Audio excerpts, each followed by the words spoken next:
샬롬. 동광청년 여러분, 오늘은 부활주일이었습니다. 우리가 지난 고난주간 동안에 계속해서 로마서를 통해서 묵상을 해 나갔습니다.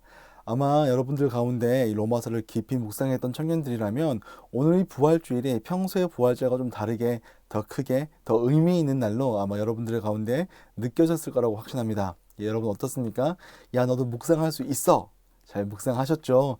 이제 그 마지막 시간인데 아마 여러분들께서는 지금 다 묵상이 끝났는데 제가 좀 많이 늦은 것 같아요, 여러분. 그렇지만 여러분들이 읽었던 묵상했던 그 말씀 가운데 어떤 의미가 담겨 있는지를 제가 가이드를 제시할 테니까 이게 그런 의미였구나 하고 다시 한번 더 읽어볼 수 있는 시간이 되었으면 좋겠습니다. 본격적으로 한번 들어가 보겠습니다. 로마서를 딱 얘기하면 여러분 이제 까먹지 않아야 될 가장 중요한 핵심 포인트가 있습니다. 그게 뭡니까? 복음은 구원을 이루는 하나님의 능력이다 라고 하는 것입니다.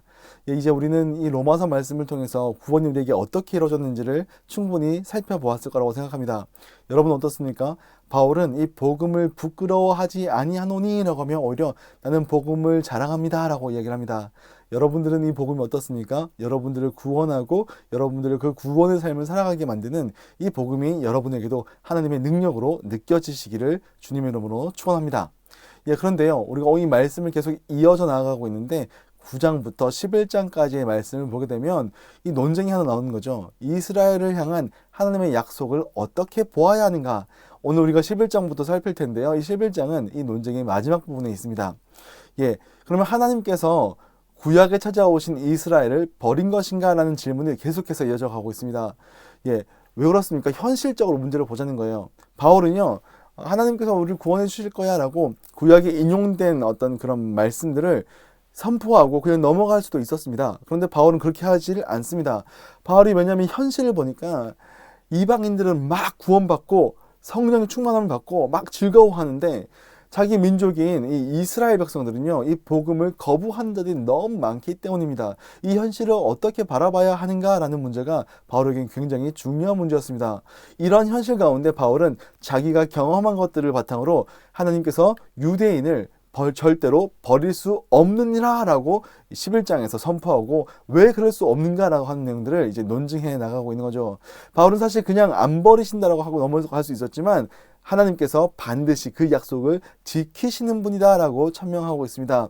그게 우리에게는 어떤 의미가 있을까요? 바울이 이스라엘을 하나님께서 절대로 버릴 리가 없다라고 하는 이 메시지 속에서 우리는 뭘 얻어갈 수 있을까요? 우리는 오늘 이 로마서 11장을 통해서요, 이스라엘 이방인 하나님의 비밀이라고 하는 제목으로 11장을 먼저 살펴보도록 하겠습니다. 이스라엘이 버림받지 않았다라고 이 바울은 얘기하고 있습니다. 바울은요, 이 모든 이스라엘이 구원을 받을 것은 아니지만 하나님께서는요, 이 이스라엘을 향한 언약이 결코 파기되지 않는다라고 말씀하신다는 거예요. 왜 그렇습니까? 남은 자들이 있다는 거예요. 이 바울은요, 앞서 이사야 말씀을 가지고 와서 로마서 9장에서 이미 이렇게 얘기를 했었습니다. 또 이사야가 이스라엘에 관하여 외치되 이스라엘 자손의 수가 비록 바다의 모래 같을지라도 남은 자만 구원을 받으리니 주께서 땅 위에서 그 말씀을 이루고 속히 시행하시리라 하셨느니라. 그러니까 모든 이스라엘이 구원받는 것은 아니지만 그 중에 일부 그 가운데 하나님께서 남긴 자들, 씨를 남겨놓았다라고 하는 그 사람들은요, 구원을 받을 거라는 거예요. 엘리야 때처럼 내가 7,000명, 바알에게 무릎 꿇지 않은 7,000명을 남겨놓아서 그 사람들 통해서 내가 다윗에게 주었던 언약을 계속해서 이어갈 거다라고 말씀하셨던 것처럼 하나님께서는 이 이스라엘 가운데 남은 자들을 통해서 비록 그들이 지금 다 하나님의 복음을 거절하고 있지만 그들 가운데 남은 자들을 통해서 하나님께서 구원을 이뤄 가신다는 거예요. 바울은 과연 이 유대인들 중에서 하나님을 믿는 신실한 자들, 그 씨들을 남겨놓았다라고 하는 이것들을 어떻게 생각하는지를 우리는 볼 수가 있습니다. 남겨놓은 자가 누가 있을까요, 여러분? 이스라엘 가운데 하나님께서 남겨놓은 씨가 누가 있을까요? 우리는 쉽게 생각해 볼 수도 있습니다. 왜 그렇습니까? 지금 예수님의 제자들이 전부 다 유대인들 아닙니까? 그 유대인들을 통해서 하나님께서 구원하시겠다라고 하는 것들을 우리는 너무 쉽게 생각할 수 있습니다. 그렇지 않습니까? 베드로, 요한 같은 사람들, 쟁쟁한 사도들이 있는 겁니다. 근데 바울은 누구를 예로 들고 있습니까? 바울은요, 자기를 예로 들고 있습니다. 지금 자기를 얘기하고 있는 거예요. 자, 봐라. 나도 이스라엘 사람 아니냐? 나도 아브라함 육신에서 난 혈통이고 나는 베냐민 지파다. 어쩌면 나도 버림받아야 하지만 나도 예수를 믿고 구원받았지 않느냐, 지금 그 얘기를 하고 있습니다. 왜 자기가 자기 이야기를 하고 있습니까? 현실은 시궁창이라는 거예요. 예, 원래 바울이 어떤 자였습니까? 저 뒤에 있는 그림 보게 되면 무릎 꿇고 있는 사람이 스데반이라고 그려놓은 것 같습니다. 바로 뒤에 있는 사람이 바로 바울입니다. 바울이 어떤 사람이었습니까? 유대인 중에 유대인이고요. 가장 이 사도 중에서 마지막까지 복음을 거부했던 사람 아닙니까?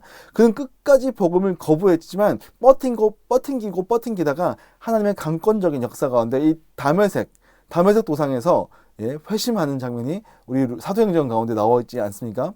그런 자들이 얼마나 더 있겠습니까? 끝까지 버티고 끝까지 하나님의 사랑에 굴복하지 않는 자들이 얼마나 많겠습니까? 그런데요, 바울은요, 그 사람들을 가리키면서 이 예수님의 제자들처럼 바로 예수님을 믿고 구원받은 사람들 말고 나같이 버팅기는데 하나님께서 그런 사람들까지도 구원해 주셔서 이 이스라엘 백성들을 회복시키실 것이다 라고 얘기하고 있다는 겁니다. 여러분, 굉장히 중요한 메시지가 들어가 있는 것 같아요. 그게 뭐냐면 하나님께서 미리 아신 자들을 하나님께서 택하신 자들이 있다라고 이야기를 한다는 거예요. 로마서 11장 5절에 따르면 하나님이 그 미리 자기 백성을 버리지 아니하셨나니 너희가 성경이 엘리야를 가리켜 말하는 것을 알지 못하느냐. 그가 이스라엘의 하나님께 고발하되, 이렇게 로마서 11장 2절에, 그리고 11장 5절에 그런즉 이와 같이 지금도 은혜로 택하심을 받은 남은 자들이 있느니라 라고 얘기하고 있습니다. 예, 무슨 얘기를 하고 싶은 걸까요? 바울은요, 자기처럼 끝까지 버티다가 예수님을 믿고 구원받는 자들이 있다면 지금 자기보다 더 늦은 사람도 있지 않겠느냐라고 이야기를 하고 있는 거예요. 예, 현실을 보면 시궁창입니다. 지금 보면요, 유대인들이 더 많이 구원을 받고 유대인들은 다 버림받은 것처럼 보입니다. 근데 실제로 그러냐는 거예요. 실제로 그렇지 않을 수도 있다라고 얘기하는 거죠. 예, 그렇지 않습니까? 우리 청년들 가운데요, 지금 복음을 듣지 않는다고 해서 교회는 나오고 있습니다. 아니, 한때 교회를 잘 나오다가 지금은 교회를 떠난 사람들도 있죠. 부모님은 교회 다니고 있지만 나는 교회 안 나온 사람들도 분명히 있습니다. 예, 그럼 그 사람들 보고 너는 구원받지 않았어, 너는 구원받지 않을 거야 라고 얘기할 수 있냐는 거예요. 절대 그렇지 않다는 거예요. 하나님께서 미리 아신 자들을 택하신대요. 그리고 그 사람들을 하나님의 강권적인 역사하심 가운데 끝까지 그들을 찾아내서 그들을 구원시킨다라고 말씀하신다는 거예요. 우리가 지난 그 유한겔리온 말씀 가운데 듣지 않았습니까? 천국의 사냥개, 하나님께서는 약속하신 자들, 미리 택하신 자들을 결코 놓치는 법이 없습니다. 그러니까 우리는 쉽게요, 누군가의 구원에 대해서 함부로 판단해서는 안 됩니다. 그 사람이 지금 당장 복음을 받아들였지 않다 할지라도 우리가 해야 되는 것은 그 사람을 위해서 기도하고 그 사람이 복음을 받아들이기를 간절히 구해야 된다는 거예요. 제가 이전에 섬겼던 교회에 제가 오기 전에 다른 사역자가 계실 때요, 많은 청년들이 상처를 받고 교회를 떠났대요. 제가 무슨 상황인지 몰라서 그 중에 한 몇몇 청년들을 만나서 신방을 했습니다. 근데 그 전에 있던 사역자가 이런 얘기를 했다는 거예요. 너가 이 복음을 내가 이렇게 선포하고 있는데 안 받아들이고 있는 거 보니까 야, 너는 구원받지 않았어 라고 얘기해버렸다는 거예요. 그러니까 이 청년들이 얼마나 상처가 심했겠습니까? 나보고 천국 못 간다고 하니까. 여러분, 우리가 그렇게 쉽게 얘기할 수 있다는 게 아니라는 거예요. 때로는 우리는 이런 위로도 받을 수 있습니다. 우리 부모님들 가운데 우리 자녀가 너무 교회를 안 다니고요, 복음도 안 듣고 자기 마음대로 살고 있는 것처럼 보이는 겁니다. 미쳐버릴 것 같은 거예요. 근데요, 우리는 이 말씀이 그 사람들에게 위로가 될 수 있다는 거고 또 도전이 될 수 있다는 겁니다. 하나님께서는 택한 자들을 끝까지 책임지시고 그들 가운데 복음이 들리게 하시고 구원하신다는 거예요. 우리는 어떻게 해야 됩니까? 그들 가운데 복음을 전해야 되는 거죠. 복음을 전하는 자들의 아름다운 발이 되어서 그들 향해서 복음을 전하는 게 우리의 역할이다라고 얘기할 수 있습니다. 바울은요, 이 유대인들을 향해서 안타까운 마음을 계속 얘기합니다. 야, 행위가 아니고 은혜가 맞다고라고 계속 얘기하고 있는 거예요. 11장 6절에서 7절에 보게 되면 만일 은혜로 된 것이면 행위로 말미암지 않음이니 그렇지 않으면 은혜가 되지 못하느니라. 그런즉 어떠하냐, 이스라엘이 구하는 그것을 얻지 못하고 오직 택하심을 입은 자가 얻었고 남은 자들은 우둔하여 졌느니라. 무슨 얘기입니까? 유대인들이 계속해서 지금 내가 무언가 율법을 지킬 수 있다라고 생각하고 계속 그것들을 받아들이지 않는 거예요. 은혜로 얻는 구원을 받아들이지 않는다는 거예요. 그 모습을 보면 어떤 생각을 할 수 있냐는 거예요. 네, 이스라엘이 그것을 원하는 것을 얻지 못하고 오히려 이스라엘 사람들 밖에 있는 사람들, 이방인들이 그 구원을 다 얻고 있더라라고 얘기한다는 겁니다. 예, 율법, 여기서 얘기하는 율법을 지키는 열심이 아니에요, 여러분. 우리는 율법을 지키는 열심이 구원받은 사람들, 어떻게 오늘 주일날 말씀 들었던 것처럼 성령 가운데 우리가 그것들을 지켜나가는 것들이 분명히 필요합니다. 왜요? 성령이 할 수 있게 하시니까요. 우리는 그 말씀 이미 나눴습니다. 근데 이 로마서를 통해서 확인하는 건 뭡니까? 그 스스로가 자기들이 의를 이룰 수 있다라고 착각하고 있는 그것들에 대해서 비판하고 있는 겁니다. 야, 그럼 이 사람들은 왜 이렇게 됐느냐? 이 사람들은 왜 계속해서 그것들을 구하고 있느냐라고 했을 때요, 놀라운 말씀이 있습니다. 11장 8절에 따르면 이렇게 기록되어 있는 거예요. 기록된 바 하나님이 오늘까지 그들에게 혼미한 심령과 보지 못할 눈과 듣지 못할 귀를 주셨다 함과 같으니라. 무슨 말입니까? 하나님께서 그들이 복음을 온전하게 인식하지 못하도록 그들의 눈을 가려버렸고요, 그들의 귀를 듣지 못하게 만들었고, 그들의 혼미한 심령 가운데 그들이 그걸 못 알아보게 하나님께서 섭리하셨다는 거예요. 그 말은 뭡니까? 하나님께서 마치 이스라엘을 버린 것처럼 그들이 못 들리게 만들었다는 거예요. 아니, 하나님을 그들을 버리지 않는다면서요. 택하신 자들 절대로 버리지 않는다면서요. 근데 왜 이렇게 하시는 걸까요? 예, 이걸 우리가 어떻게 이해해야 될까요? 이것에 대해서요, 바울은요 9절과 10절의 말씀을 통해서 이렇게 말씀합니다. 또 다윗이 이르되 그들의 밥상이 올무와 덕과 거치는 것과 보응이 되게 하옵시고 그들의 눈은 풀려 보이지 못하게 하시고 그들의 등은 항상 굽게 하옵소서 하였느니라. 이 시편에 있는 말씀을 가져와서 지금 바울이 이야기하고 있습니다. 여기서 밥상이 유대인들에게 적용하면 뭐가 될까요? 그들의 밥상이 그들의 덫이 되게 하시고, 그건 뭡니까? 이스라엘이 여전히 성전에서 제사 드리고 있는, 우리가 율법을 우리 어떤 의를 행함으로 내가 하나님 앞에 나아갈 수 있다라고 하는 착각하고 있는 걸 얘기하는 거예요. 그들은요, 성전이 있다, 우리에게는 제사가 있다라고 하는 게 그들의 덫이 되고 올무가 된다는 겁니다. 다시 말해서 그들은 여전히 메시아를 기다리고 있습니다. 메시아가 이미 왔어요. 우리 주 그리스도께서 이미 오셨고 모든 일을 다 끝냈습니다. 근데 유대인들은요, 아직까지도요, 통곡의 벽에서 울면서 메시아를 기다리고 이스라엘의 회복을 기다리고 있다는 거예요. 안타깝죠? 왜요? 메시아가 오지 않았다고 생각하니까요. 그들의 눈이 어두워져 있기 때문입니다. 하나님 입장에서 얼마나 답답하시겠습니까? 근데 이 모든 것들이 하나님의 섭리라고 바울은 이야기하고 있습니다. 이스라엘의 어리석음을 보면서 이방인들이 구원에 들어가도록 하시는 하나님의 큰 그림이라는 거예요. 예, 물론 이것은요, 이스라엘의 불신앙에 대한 하나님의 진노가 맞아요. 근데 하나님께서는 이스라엘을 결코 버리지 않을 건데, 지금 이스라엘의 이 아둔함을 보면서 이방인들이 저 바보들 하면서 막 안타까워하면서 자기들 구원 속에 들어가는 것들을 이미 경험하게 하신다는 겁니다. 그럼 우리는 어떻습니까? 우리가 구원을 생각하면서 이스라엘 백성들은 아직도 메시아가 온 것도 모르고 있어, 우리도 그렇게 얘기하지 않습니까? 그 얘기 뭡니까? 하나님께서 그들을 연약하게 만드시고 그들을 아둔하게 만드셔서 이 이스라엘 밖에 있는 모든 이방인들을 전부 다 하나님께서 구원하시겠다고 하는 계획을 갖고 계시다는 거예요. 이 마지막에 바울은 뭐라고 얘기하면, 그런데 그 이스라엘이 마지막에 돌아온다면, 그들마저도 돌아온다면 얼마나 큰 기쁨이 있겠는가 라고 하면서 바울은 얘기하고 있다는 겁니다. 참 안타깝습니다. 이 사람들은요, 아직도 이렇게 제사를 드리고 있고요. 저건 이제 기사를 읽어보니까 어떤 행사처럼 하고 있는데, 지금 또 조금 달라졌다고 하는데, 여전히 이 사람들은 메시아를 기다리고 있고 예수님을 메시아라고 인정하지를 않습니다. 예, 얼마나 안타까운지요. 근데 바울을 보십시오. 바울은 13절과 15절을 보게 되면요, 자기는 이방인의 사도 된 것들을 굉장히 자랑스러워한다, 다행이다라고 얘기하고 있습니다. 그럼 바울이요, 이방인의 편이었냐? 그건 아닙니다. 바울은요, 유대인이고 자기 형제들을 너무 사랑하는 마음이 그 안에 있었습니다. 그는 이런 상황 가운데 복음 선포를 멈추고 자기 민족을 향해서 눈물을 막 흘리고 있는 겁니다. 참 이 바울은요, 뭐라고 얘기하냐면 이렇게 얘기합니다. 내가 이방인인 너희에게 말하노라. 내가 이방인이 사도인 만큼 내 직분을 영광스럽게 여기노니 이는 혹 내 고력이 아무쪼록 시기하여서 그들의 중에서 얼마를 구원하기를 원하노라. 내가 이방인들에게 막 나아가서 복음을 전하는 것은 물론 그들을 하나님께서 나한테 맡기셨고 사랑하기 때문에 맞는데, 오히려 난 사실은 내 민족들, 이스라엘 사람들, 유대인들을 너무 사랑해.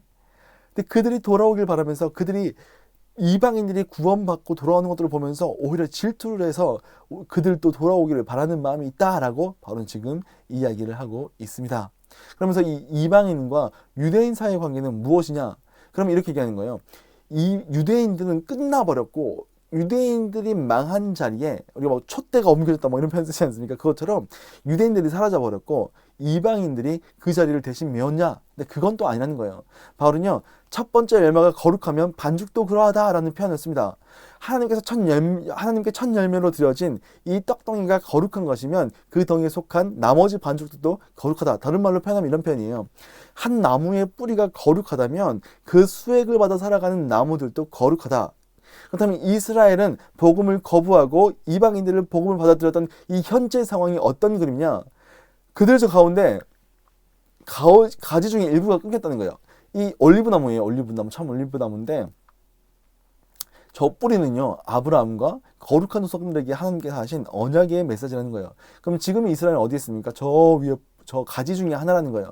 근데 지금 상황이, 지금 이스라엘 다 복음을 받아들이지 않고 이방인만 받아들이고 있는 이 상황을 바울은 어떻게 해석하고 있냐면, 원래 이 은혜는 이스라엘 가운데 그들을 먼저 선택하셨고 그들 가운데 먼저 주어주신 게 맞다. 근데 지금 이스라엘 가운데 그들이 불순종하며 복음을 받아들이지 않으면서 그 자리에서 끊어져 나갔다라고 얘기하고 있는 겁니다. 그 끊어진 나간 그 자리에 누가 지금 오고 있냐면 야생 올리브나무, 우리 성경에서는 돌 감람나무가 되었는데 야생 올리브나무가 거기에 젖붙임 받아서 저 거룩한 뿌리에서 젖붙임을 당한 상태에서 그 은혜를 누리고 있다는 거예요. 그 얘기는 뭘까요? 이방인들이 볼 때 유대인들이 너무 바보 같은 거죠. 저 바보들, 이 귀한 게 있는데 저희 끝났어. 이렇게 교만하게 얘기하지 말라는 거예요. 왜? 하나님께서는 원래 이 나무에 붙어있던 가지도 불순종하면 잘라내셔가지고 이방인들을 먼저 들어오게 하신다면 너네 젖붙임 받은 너희는 오죽하지 않겠느냐라고 하면서 너희도 이 유대인들을 향해서 기도하고 유대인들에게 계속 복음을 전하는 일도 너희가 도와야 된다, 뭐 이런 취지로 얘기를 하고 있는 겁니다. 네, 이방 신자들이요, 홀로서기 가능한 게 아니다. 너희는 구약에 있는 하나님께서 주신 이 언약의 메시지 가운데 너희도 뿌리를 받고 있다. 뭐 우리도 그렇지 않습니까? 혹자 가운데 이 구약 성경은 없어도 된다, 신약 성경만 보면 된다, 이렇게 얘기하는 이상한 분들이 계세요. 그게 아니라는 거예요. 우리의 지금 누리고 있는 은혜는요, 구약의 메시지에 뿌리를 내리고 있습니다. 하나님께서 아브라함을 이 바벨탑의 현장 가운데서 아브라함 한 사람을 선택하시면서 시작했던 그 놀라운 역사가 오늘 우리에게까지 이어져 있다는 것입니다. 예, 우리는요, 그 하나님께서 베풀어 주신 그 은혜를 바라보며 우리는 결코 교만할 수가 없습니다. 그렇죠? 그래서 바울은요, 마지막 18절에서 이렇게 얘기합니다. 우리가 뿌리를 보존하는 것이 아니라 뿌리가 우리를 보존했다라고요. 그 언약의 말씀이 오늘 우리까지 있게 했다는 겁니다. 그럼 하나님의 비밀에 대해서 지금 바울은 얘기합니다.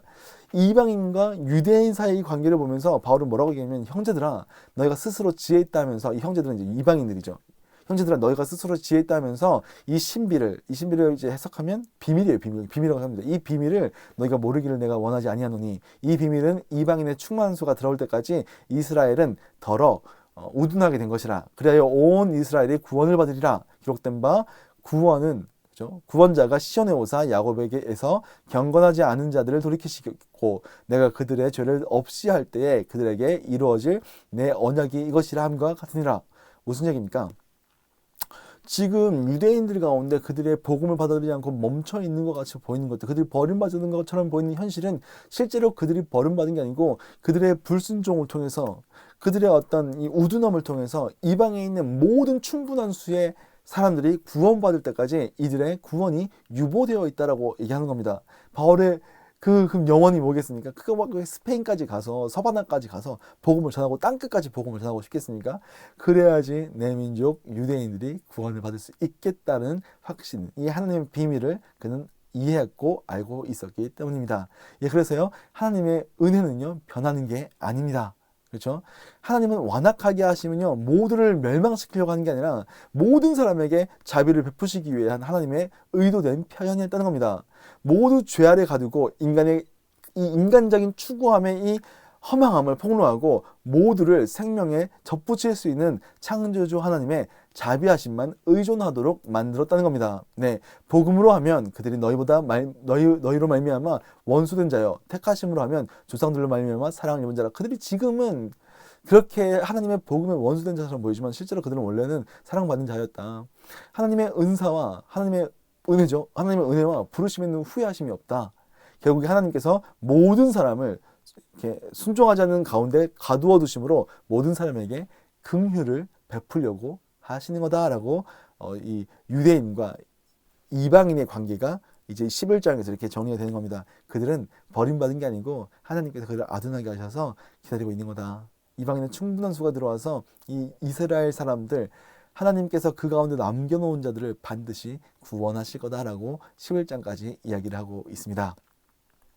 예, 이어지는 12장부터 16장까지의 말씀은요, 새로운 마음, 변화된 삶이라고 하는 제목으로 어떻게 보면 앞에 있는 1장부터 11장까지의 내용은 우리에게 일어난 이 구원의 교리적인 부분 좀 다뤘다면 12장부터 16장까지는 굳이 이렇게 뭐 나눈다면 실천적인 부분 다루고 있습니다. 그래서 우리가 구원받은 우리가 어떻게 살아야 하는가, 우리 굉장히 중요한 부분이겠죠. 여기서 다 다루진 않을 겁니다. 간략간략하게 넘어가고 중요한 부분만 다루도록 하겠습니다.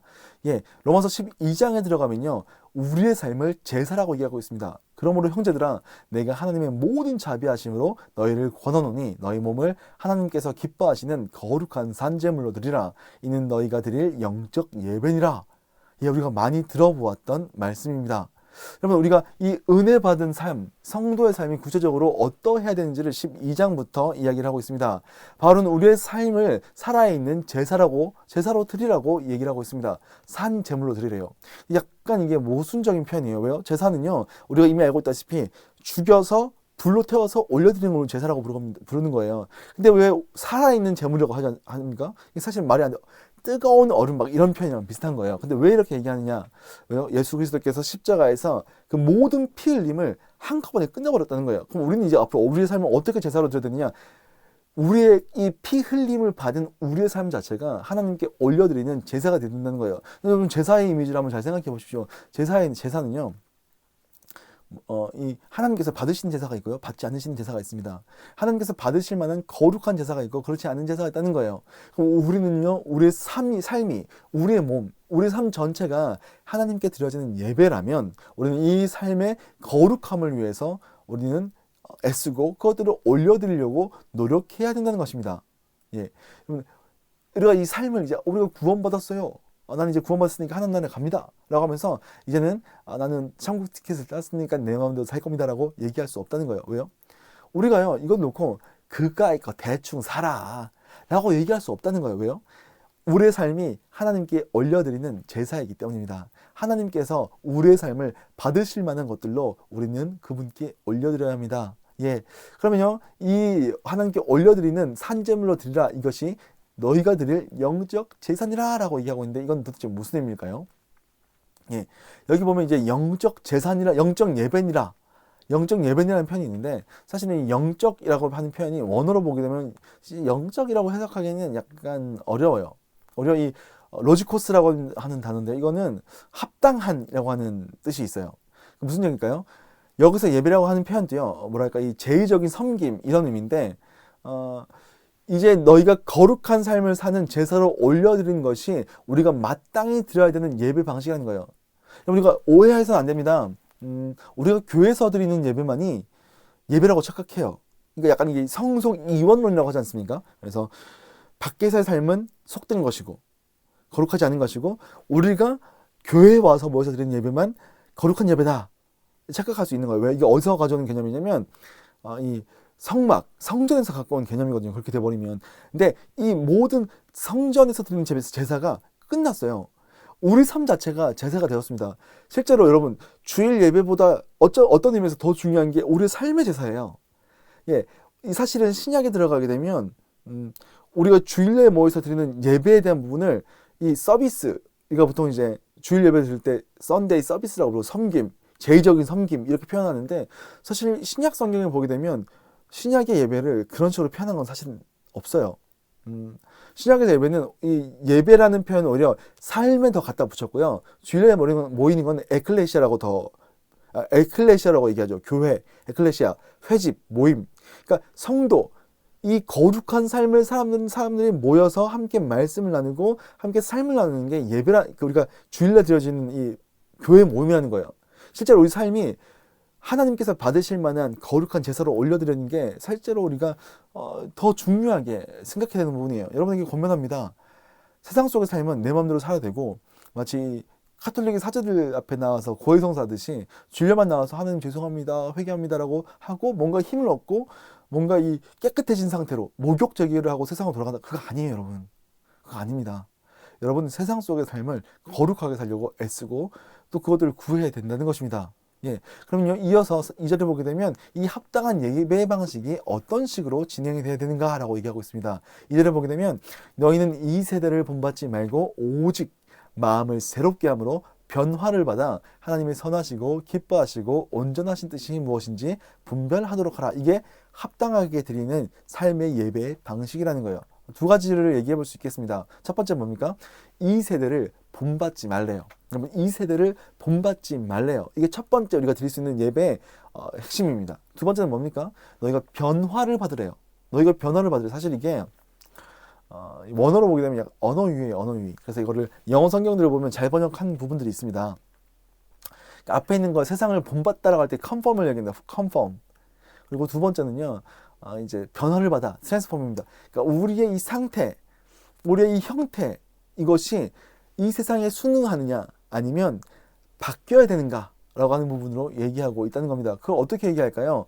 예, 로마서 5장 5절에서 이렇게 얘기합니다. 소망이 우리를 부끄럽게 하지 아니함은 우리에게 주신 성령으로 말미암아 하나님의 사랑이 우리 마음에 부음바 됨이니 성령을 따라서 그분의 사랑을 따라서 우리가 이 땅에서 살아가는 게 합당한 예배라는 거예요. 이 세상을 본받지 말고 하나님께서 주시는 마음을 가지고 살아가는 것. 이것을 바울은요. 이 에베소서 4장 17절부터 24절까지는 이렇게 얘기합니다. 보십시오. 아까 이게 마음을 새롭게 이 마음이 이렇게 감정적으로 느끼는 이 마음을 얘기하는 게 아니에요. 의지적인 부분, 생각하는 부분. 그게 이제 마음이라고 하는 번역된 부분인데요. 이제 에베소서 4장 7절에는 또 이렇게 17절에 이렇게 얘기합니다. 그러므로 나는 주님 안에서 간곡히 권고합니다. 이제부터 여러분은 이방 사람들이 허망한 생각으로 이게 이제 이 땅에 순응하는 거죠. 이 땅에 이방 사람들이 허망한 이 이방은요 그리스도 밖에 있는 사람들입니다. 이 이방 사람들이 허망한 생각으로 살아가는 것과 같이 살아가지 마십시오. 그들은 자기 속에 있는 무지와 자기들의 마음의 완고함 때문에 지각이 어두워지고 하나님의 생명에서 떠나 있습니다. 그들은 수치의 감각을 잃고 자기들의 몸을 방탕에 내맡기고 탐욕을 부리며 모든 더러운 일을 합니다. 그러나 여러분은 그리스도를 그렇게 배우지 않았습니다.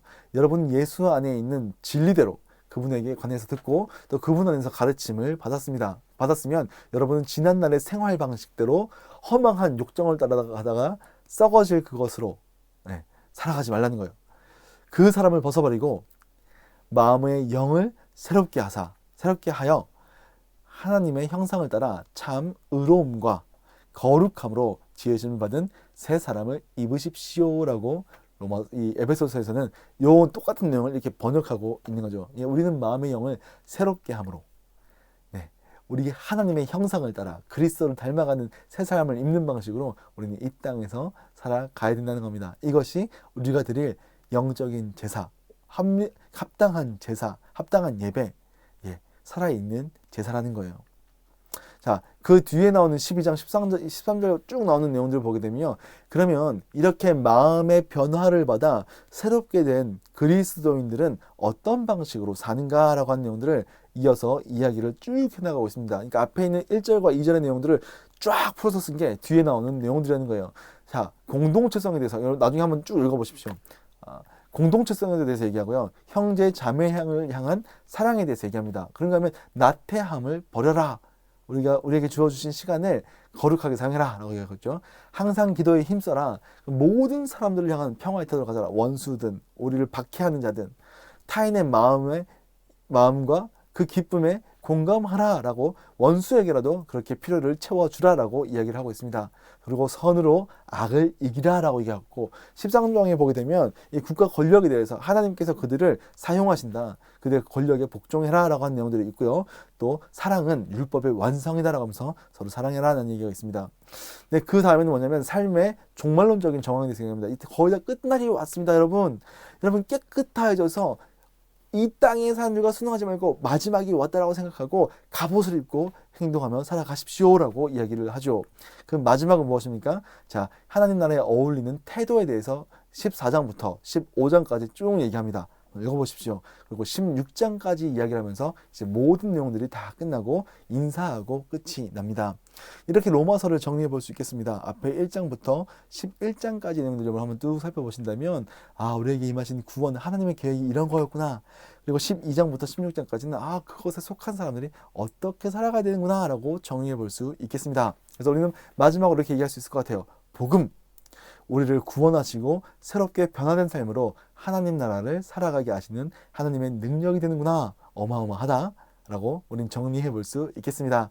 넘어서 어렵지 않았죠? 네, 여러분도 묵상할 수 있습니다. 네, 잘하셨고요.